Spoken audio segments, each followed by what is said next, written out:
इराणकडे आता एक बॉम्ब तयार आहे आणि तो इराण बॉम्ब टाकायला निघाला, अशी काही परिस्थिती नाही. आज हे कारण नसताना हा हल्ला इराणवर का केला, तर मला असं वाटतं की नेतान्याहू यांची एकूण आपण असं म्हणूया की एकूण जरा हिंसक माणूस आहे, लढाई करायची कुमकुमी आहे आणि आता त्याला जर सत्तेवर राहायचं असेल तर देशाला लढाईच्या भावनेत गुंतवल्याशिवाय त्यांची सत्ता टिकणार नाही, असा काहीतरी हिशोब करून आधी गाजाची भानगड उपटून काढली आणि आता इराण त्यांनी हाती घेतले असं दिसतंय. म्हणजे शत्रूचा शत्रू तो आपला मित्र असं ते इराणचं आहे. पण वैचारिक किंवा धार्मिक दृष्ट्या हमास आणि इराण याच्यामध्ये काही सख्य आहे असं मला वाटत नाही. इस्रायलच्या निर्मितीमध्ये सुद्धा अमेरिकेचा हात आहे. त्याचं एक मुख्य कारण असं आहे की अमेरिकेमध्ये खूप ज्यू आहेत, हे ज्यू श्रीमंत आहेत, या ज्यूंच्या हाती अनेक प्रकारची सत्ता आहे आणि त्यामुळे अमेरिकन राजकारणावर ज्यूंचा मोठा प्रभाव आहे. तेव्हा या ज्यूंना सांभाळून घेणं हा अमेरिकन राजकारणाचा एक महत्वाचा भाग असतो. त्यामुळेच डेमोक्रॅटिक पक्षाचे लोक सुद्धा इस्रायलला दुखवायला तयार होत नाही. Syria, Iraq, Iran, Jordan, Egypt, Saudi, Qatar हे सगळे देश जोपर्यंत एकत्र होऊन इस्रायलच्या विरोधात लढत नाही तोपर्यंत ही लढाई एकतर्फीच राहणार. ज्यू पूर्णपणे संपवायचे यासाठी इराण कधीही हल्ला करू शकतो, ही एक इन्सिक्युरिटी ज्यू मध्ये तिथं असणं, याचमुळेच हे हल्ले आणि हा संघर्ष आणखी वाढत चाललाय. हे खरं आहे, इस्रायलला भीती वाटते, इस्रायलला इन्सिक्युरिटी आहे, हे खरंच आहे आणि त्यापायीच इस्रायल करते, हेही खरं आहे. एका बाजूला आम्हाला पॅलेस्टिनी हवाय, दुसऱ्या बाजूला आम्हाला इस्रायल सुद्धा हवाय, आम्हाला कोणाची भांडायची नाही, अशी भारताची साधारणपणे भूमिका आहे. मला असं वाटतं की भारताने खरं या जगाच्या कुठल्याच भानगडीत आणि विशेषतः जिथे माणसं युद्ध करतात किंवा एकमेकांचे अधिकार हिरावून घेतात अशा ठिकाणी भारताने आयदर ऑफ द साइड कुठे जाऊच नाही. मला असं वाटतं की भारताची भूमिका ही शांततेचीच कायम असावी.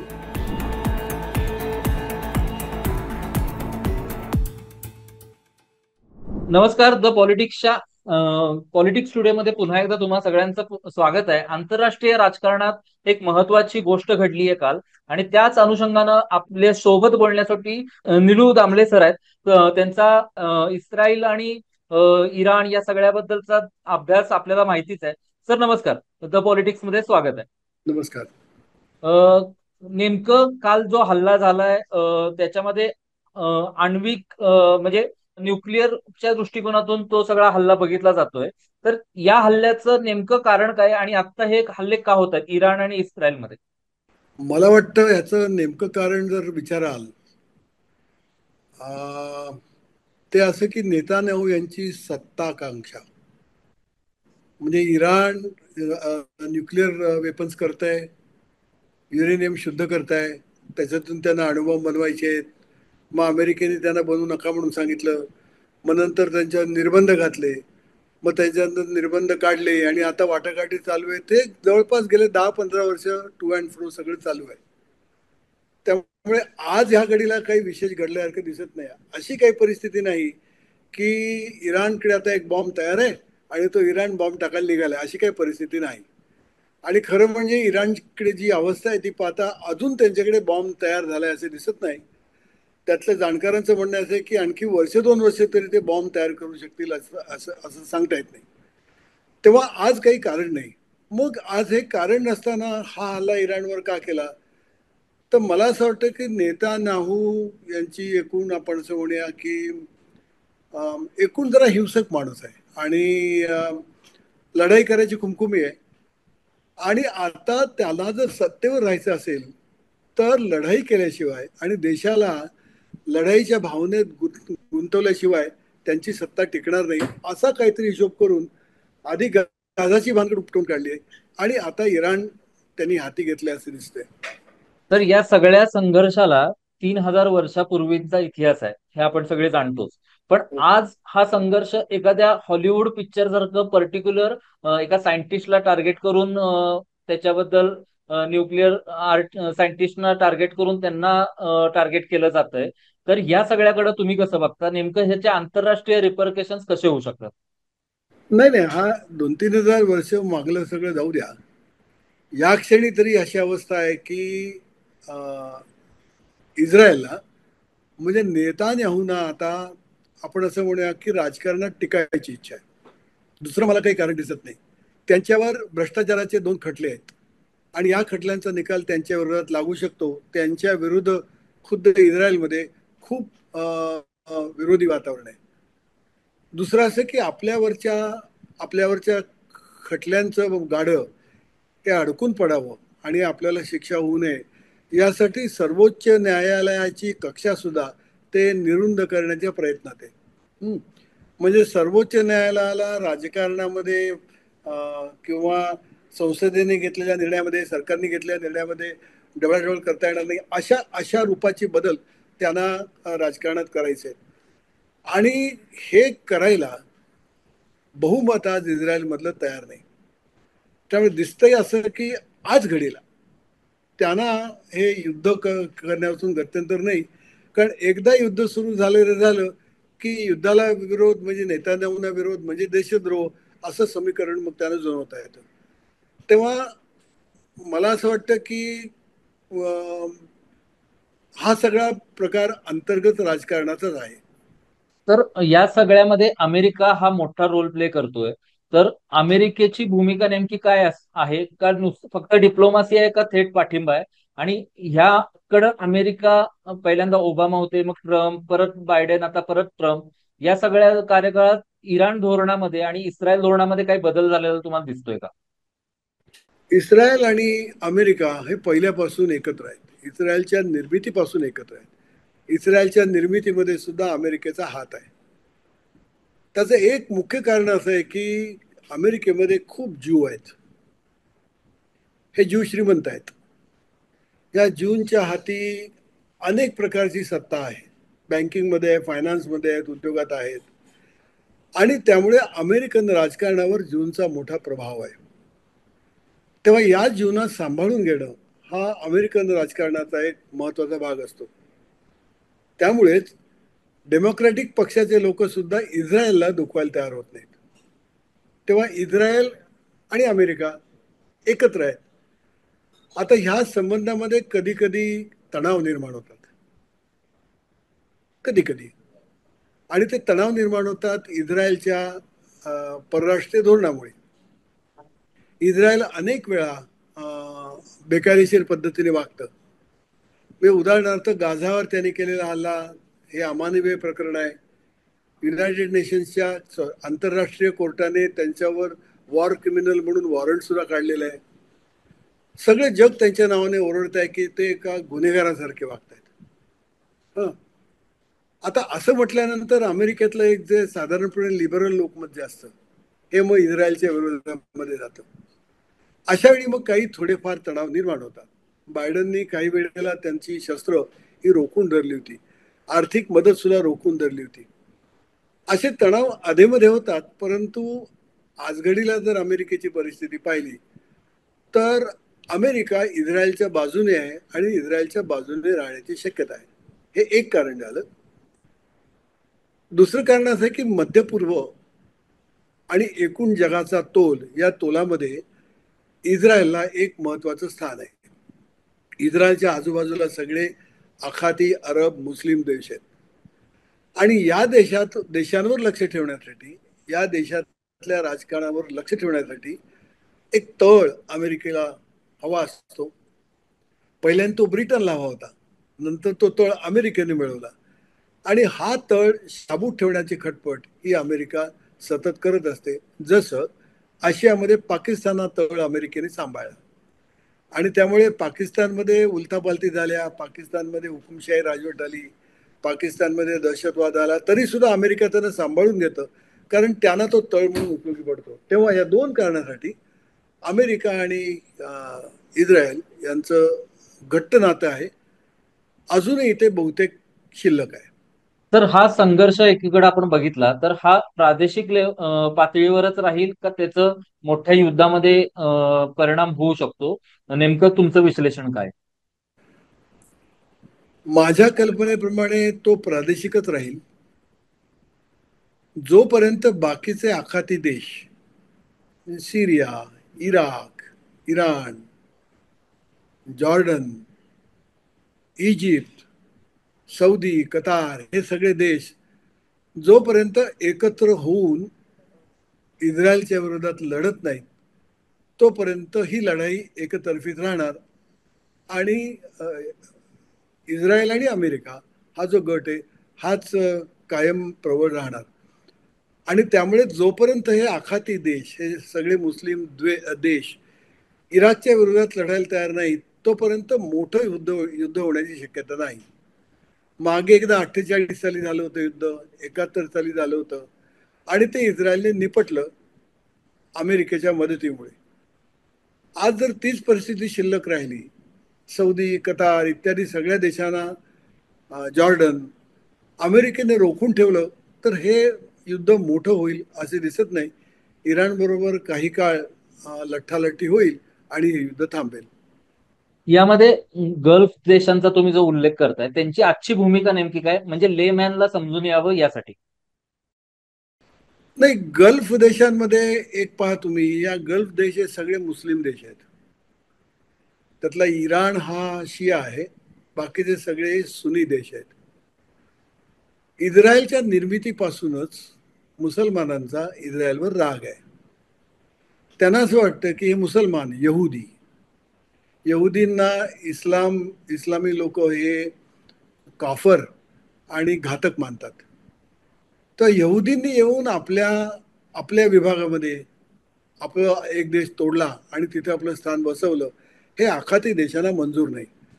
आणि त्यामुळे 1948 किंबहुना त्याच्या आधीच 1920 1930 पासून आखाती देश आणि इस्रायल यांच्यामध्ये वितुष्ट आहे. हे वितुष्ट अजूनही शिल्लक आहे. परंतु अमेरिकेने चलाकी करून, कूटनीती वापरून या आखाती देशांना इस्रायलपासून दूर ठेवलं. म्हणजे कतारमध्ये तळ उभारले, सौदी अरेबियाला पैसे दिले, त्यांना शस्त्र विकली. या लोकांना अशा रीतीने गुंतवून ठेवलं की ते एकत्र येऊन इस्रायलच्या विरोधामध्ये लढणार नाही. उदाहरणार्थ ट्रम्पनी गेल्या वेळी अब्राहम करार केला, आणि या अब्राहम करारामध्ये बहारीन, कतार इत्यादी देशांकडून इस्रायल बरोबर राजनैतिक संबंध एस्टॅब्लिश केले. म्हणजे एकेकाळी शत्रू होते, ते आता राजनैतिक संबंध ठेवतात.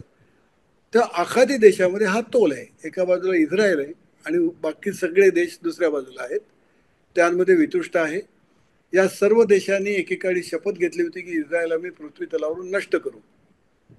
आता हळूहळू ते लोक बाजूला झालेत. काही देशांनी इस्रायलचं अस्तित्व मान्य केलंय.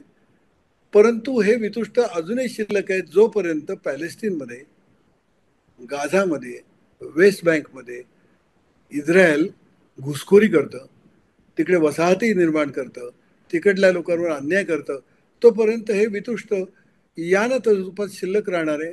ते एखाद्या लढाईचं रूप घेईल अशातला भाग नाही. परंतु अजूनही ते इस्रायलच्या विरोधातच आहेत, सक्रिय नाहीत असं आपण म्हणूया. भारत, इस्रायल आणि इराण दोघांचाही मित्र आहे. तर भारताची भूमिका नेमकी काय असू शकते? आणि भारतनं जो चाबहार बंदर जो प्रकल्प घेतलाय तर इराण मधला, तर त्याच्यावर काही या संघर्षाचा परिणाम होऊ शकतो का? मला विचाराल तर भारत हा या सर्वांपासून समान अंतरावर आहे.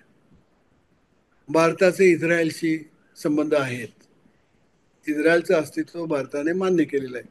पण भारताने द्विराष्ट्र कल्पना मान्य करून पॅलेस्टीन हे सुद्धा एक राष्ट्र करावं अशी भूमिका पहिल्यापासून घेतली. आता पॅलेस्टीन हे मुसलमान, सुनी, दुसऱ्या बाजूला बाकी सगळे सगळे सुनी देश आहेत. या सर्वांशीच भारताचे संबंध चांगले आहेत. पॅलेस्टीनच्या प्रश्नावर इराण सुद्धा इस्रायलच्या विरोधात आहे, पण इराणशी सुद्धा भारताचे चांगले संबंध आहेत. म्हणजे एका बाजूला आम्हाला पॅलेस्टीनही हवंय, दुसऱ्या बाजूला आम्हाला इस्रायल सुद्धा हवाय.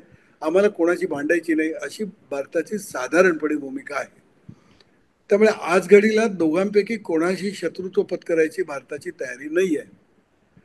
आता या दोघांपैकी कोणी आपण जर शत्रुत्व ओढवून घेतलं तर मग आपल्याला काही इलाज नाही. पण नजीक भविष्यामध्ये असं काही घडेल अशी एखादी अतिरेकी टोकाची भूमिका त्या दोन देशांपैकी कोणी घेईल असं मला दिसत नाही. भारत समांतर राहील. 3000 वर्षापूर्वीचा हा संघर्ष आहे आणि 3000 वर्षापूर्वीच्या संघर्षामध्ये ही ज्यू पूर्णपणे संपवायचे यासाठी इराण कधीही हल्ला करू शकतो. ही एक इनसिक्युरिटी ज्यू मध्ये तिथं असणं, याचमुळेच हे हल्ले आणि हा संघर्ष आणखी वाढत चाललाय का? हे खरं आहे. हे खरं आहे. इस्रायलला भीती वाटते. इस्रायलला इन्सिक्युरिटी आहे. हा, हे खरंच आहे. आणि त्यापायीच इस्रायल करते हेही खरं आहे. माझा प्रश्न पुढचा असा होता की या सगळ्याकडं व्यापारावर आणि या सगळे स्टेट्स मध्य आशियातले हे जे स्टेट्स आहेत ते खूप महत्वाचे आहेत, पश्चिम आशियातले स्पेसिफिक. तर या जागतिक व्यापारावर नेमकं काय परिणाम होणार? कारण की आज पेपरमध्ये बघितलं तर तेलाच्या किमती वाढणार एवढंच याच्याबद्दलचं एक ब्रीफ आलंय. तर ह्याच्या पलीकडे जागतिक व्यापारावर काय परिणाम होऊ शकतो? नाही, जागतिक व्यापारावर परिणाम होतो. युद्ध झालेलं झालं की सगळी सप्लाय चेन बिघडते, महागाई वाढते, वस्तूंचा तुटवडा सुरू होतो. तर कुठलंही युद्ध झालं की काही बिलियन ट्रिलियन डॉलर्सचा नुकसान हे जगाला होतच असतं. तेव्हा ते होणारच. आणि तेल हा महत्वाचा फॅक्टर आहे या सगळ्या ह्याच्यामध्ये. तर तेलाच्या किमती वाढणार आहेत, नेमकं काय होणार आहे? तेलाचे लेमॅन. तेलाचे तेलाच्या किमती अर्थातच वाढतील. आता गंमत अशी आहे की इस्रायलने त्यांच्या अणुचाचणी केंद्रांवर किंवा अणुसंबंधित प्रोग्रामवर हल्ला केलाय. त्यांनी तेल विहिरींवर हल्ला नाही केला. त्यामुळे इराणचं तेल अजून शिल्लक आहे. परंतु युद्ध झालं की तेलाचं उत्पादन कमी होतं. तेलाचं उत्पादन कमी झालं की तेलाच्या किमती वाढतात आणि जगामध्ये तेलाचं एक पुन्हा राजकारण सुद्धा असतं. गंमत अशी की रशियासारख्या देशाला या तेलाची किमती वाढल्या की त्यांचा आपोआप फायदा होतो. माझा म्हणजे पुढचा तोच प्रश्न होता. अमेरिका आणि रशिया, म्हणजे अमेरिकेला इस्रायल च्या दृष्टिकोनातून रशिया कोणाकडे असेल? रशिया आणि अमेरिका हा दोन म्हणजे कोल्ड वॉरचा आधीचा आपण बघितलंय. आता यामध्ये कसा रोल प्ले करेल रशिया? रशियाचं काही सांगता येत नाही. याचं कारण पुतीन यांचं राजकारण कळायला काही मार्ग नाही. पुतीन यांना काय परदेशी राजकारण ते करतात ते आपल्याला कळायला काय मार्ग नाही. कारण युक्रेनच्या बाबतीमध्ये असं दिसत आहे की युक्रेनमध्ये युद्ध काढून रशिया फसलंय त्याच्यामध्ये आणि विनाकारण रशियाचं खूप नुकसान सुद्धा होत आहे. आणि याच्यामधून पुतीन काय मिळवतात आपल्याला काही कळत नाही. तेव्हा पुतीनची भूमिका ही काय असेल हे काही सांगता येत नाही. आज तरी पुतीन गप्प आहेत. परंतु एकेकाळी जसं रशिया निर्णायक भूमिका घेत असे तशी कोणची निर्णायक भूमिका गाझाच्या बाबतीमध्ये किंवा इराणच्या युद्धामध्ये रशिया घेईल असं मला दिसत नाही. कारण रशियाची मुळात आर्थिक परिस्थिती सुद्धा खराब आहे. तर ह्याच्याकडं इराण इस्रायल संबंध 1979च्या इराण क्रांतीनंतर कसे बदलले गेलेत आणि ओव्हरऑल आता हे कुठल्या स्टेज पर्यंत आलेत त्याचा एक ग्राफ तुम्ही सांगू शकाल का? नाही, हे संबंध हे कायम तणावाचे होते. इस्रायल आणि इराण यांच्या संबंधात कधीही आपण असं म्हणूया की ते गोड कधीच झाले नव्हते. तणावाचेच राहिले होते आणि आजही ते तणावाचेच राहणार आहेत. जोपर्यंत इस्रायल आणि इराण या देशांमध्ये आपण असं म्हणूया सामंजस्य निर्माण होत नाही. आणि सामंजस्य नावाची गोष्ट जगामध्ये फार दुर्मिळ आहे हो. माणसं सगळी सत्ता आली की माजल्यासारखीच असतात. आणि आपलं हित सांभाळायचं आणि हित सांभाळायचं असेल तर युद्ध करू नये, हिंसा करू नये हा साधा नियम सुद्धा जगातली सरकारं पाळायला तयार नाहीत. त्यामुळे मला असं वाटतं की ह्या तणावामध्ये काही तणाव कमी होतील असं मला काही दिसत नाही. हे तणाव वाढतच राहणार. शक्यता असे की काही काय जसं दोन बैल मस्ती करताना थंड होतात आणि पुन्हा मारामारी करतात. तसं करतील, परंतु यांच्यातले संबंध कधी सुधारतील असं मला नाही वाटत. ह्याला फायनल सोल्युशन असं काहीच नाहीये की ह्याच्यातून भविष्यात तुम्ही आता म्हणताय की स्पाईक येत जातील, पण ह्याच्यात पर्टिक्युलरली दोन्ही राष्ट्र, टू नेशन थेरी, त्याचा 3000 वर्षापूर्वीचा संघर्ष, या सगळ्याकडे बघितल्यानंतर तर ह्याच्या पुढे भविष्यात काहीच सोल्युशन नाहीये तसं, की हे तणाव राहतीलच. तर तर्क लावला तर तसं दिसतंय. परंतु 10 वर्षांतर जगात आणखी काही बदल झाले तर आपल्याला माहिती नाही. पण या बदलाचे चिन्ह कुठे दिसत नाहीत. आपल्या लक्षात असं येतं की एखाद्या देशाचं नेतृत्व हे जरा सेन्सिबल आलं, थोडं विचार करणार आलं, तर मग ते पुढे काहीतरी करतील, संबंध सुधारतील असं आपल्याला वाटतं. परंतु अशी शक्यता आता दिसत नाही. इस्रायल म्हणा, इराण म्हणा, अमेरिका म्हणा, कुठेही आज आंतरराष्ट्रीय पातळीवर ज्याच्याबद्दल प्रेम वाटावं, ज्याच्याबद्दल खात्री वाटावी, असं नेतृत्व तयार होताना दिसत नाहीये. त्यामुळे दोन देशातली माणसं एकत्र बसतील, जाऊ द्या आपण मारामारी करूया नको असं म्हणतील, असं मला काही दिसत नाही. आता भारत पाकिस्तानच बघा ना तुम्ही, बसतात का एकत्र? नाही बसत एकत्र. मला असं वाटतं की सगळ्या जगभरच एक भावना प्रधानतेकडे आता कल आहे लोकांचा. म्हणजे लोकांना स्वतःच्या हितापेक्षा स्वतःचे इगो आणि स्वतःच्या सांस्कृतिक ओळखी जास्त महत्वाच्या असतात. मी माझा धर्म माझी परंपरा असल्याच गोष्टीमध्ये लोकांना जास्त इंटरेस्ट असतो. मरतील त्यापायी खड्ड्यात जातील, परंतु ते काही आपल्या ओळखी विसरणार नाहीत. असं जे वातावरण आहे त्यात काही फारसा फरक पडलेला दिसत नाही.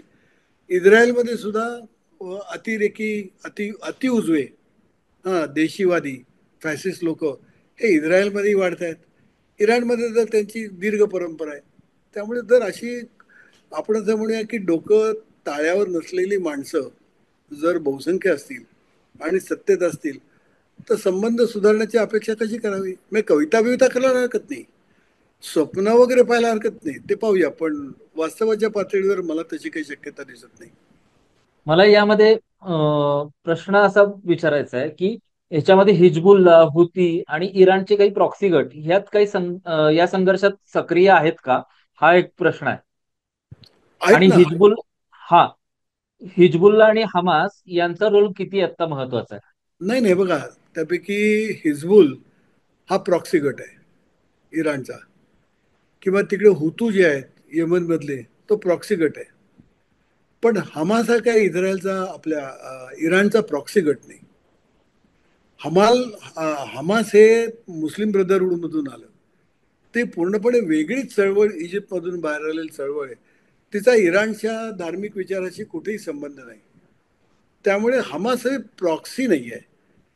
पण कदाचित शक्यता अशी दिसत आहे की हमासच्या बाजूला इराण उभं राहतं, याचं कारण इराण इस्रायलचं शत्रुत्व करत आहे म्हणून. म्हणजे शत्रूचा शत्रू तो आपला मित्र असं ते इराणचं आहे. पण वैचारिक किंवा धार्मिक दृष्ट्या हमास आणि इराण याच्यामध्ये काही सख्य आहे असं मला वाटत नाही. या सगळ्याकडे भारतानं भविष्यात काय, म्हणजे आता दोन्हीकडून तुम्ही सांगितलं की समान अंतरावर भारत आहे, तर भारतानं भविष्यात काय कुठल्या बाजूनं जाऊ न जाणं हे योग्य आहे का कुठल्याही एका बाजूला जाणं अपरिहार्य ठरेल तेलाच्या बाबतीमुळे? मला असं वाटतं की भारताने खरं या जगाच्या कुठल्याच भानगडीत पडू नये. आणि विशेषतः जिथे माणसं युद्ध करतात किंवा एकमेकांचे अधिकार हिरावून घेतात, अशा ठिकाणी भारताने आयदर ऑफ द साइड्स कुठे जाऊच नाही. मला असं वाटतं की भारताची भूमिका ही शांततेचीच कायम असावी, की दोन राष्ट्र लढत असतील तर आम्ही कोणाची बाजू घेणार नाही आणि तुम्ही शांततेने हा प्रश्न मिटवा. पण हे सांगत असताना जर एखादा देश अति वाणपणा करत असेल तर त्या वाणपणाबद्दल आपलं मत व्यक्त करायला हरकत नाही. म्हणजे महायुद्धाच्या काळामध्ये हिटलर ज्या रीतीने वागत होता, म्हणजे जूनचा हत्याकांड म्हणा प्रामुख्याने, तर हिटलरचे वागणूक आम्हाला मंजूर नाही, आम्ही हिटलरशाहीचा विरोध करतो, असं भारताने म्हणायला पाहिजे. जिथे जिथे धार्मिक तेढ असेल आणि अल्पसंख्याकांना मारत असतील तिथे तिथे आम्ही त्यांच्या बाजूने जाणार नाही, आम्ही अल्पसंख्याकांच्या बाजूने उभे राहू. किंवा जिथे जिथे लोकशाहीचा संकोच होत असेल तिथे तिथे आम्ही लोकशाहीच्या बाजूला राहू, असं भारताने कायम म्हटलं पाहिजे. हं, म्हणजे बोलत राहिलं पाहिजे. पण सक्रियरित्या तुमच्या बाजूने आम्ही उतरू बितरू असला उद्योग काही भारताने करू नये असं मला वाटतं. त्याचं कारण भारत हा काही श्रीमंत देश नव्हे. आता हे चौथं जगातलं श्रीमंत राष्ट्र वगैरे जे आहे ना, हे सगळी चालूगिरी आहे, मामागिरी आहे. दर माणशी उत्पादनाचा हिशोब लावला की भारतातली अवस्था काय ते आपल्याला कळतं. अजून सुद्धा तुम्हाला कोट्यावधी लोकांना 2 वेळचं जेवण फुकट द्यावं लागतं. याचा अर्थच तुम्ही लक्षात घ्या की भारतातली परिस्थिती काय. तुम्ही आम्ही फुकट जेवणाच्या रांगेत उभे राहू का, घेऊ का? नाही ना. ज्या अर्थी इतकी कोटी माणसं ही भारतात 2 वेळा अन्न सरकारकडून फुकट मागतात आणि त्याच्यावर जगतात, याचा अर्थ इतकी माणसं म्हणजे अर्ध्यापेक्षा जास्त जनता ही वाईट अवस्थेत आहे. अशा देशाने उगाच जगाच्या उस्तवाऱ्या करू नयेत. आपली सुधारणा कशी होईल, आपण कसे बरे राहू, यासाठी भारताने प्रयत्नशील राहायला पाहिजे. भारताने कुठलं युद्ध आणि हिंसा या कुठल्या भानगडीत भारताने पडू नये असं मला वाटतं. तर आपण इस्रायल, इराण, या अमेरिका, रशिया या सगळ्या आणि त्या पलीकडे जाऊन भारतानं आता काय केलं पाहिजे इथपर्यंत आपण बोललो. तुम्ही वेळात वेळ काढून आम्हाला या गोष्टी, या महत्वाच्या घडलेल्या गोष्टीबद्दल खूप टू द पॉइंट आम्हाला मुद्देसूद विश्लेषण केलं, त्याबद्दल खूप खूप धन्यवाद.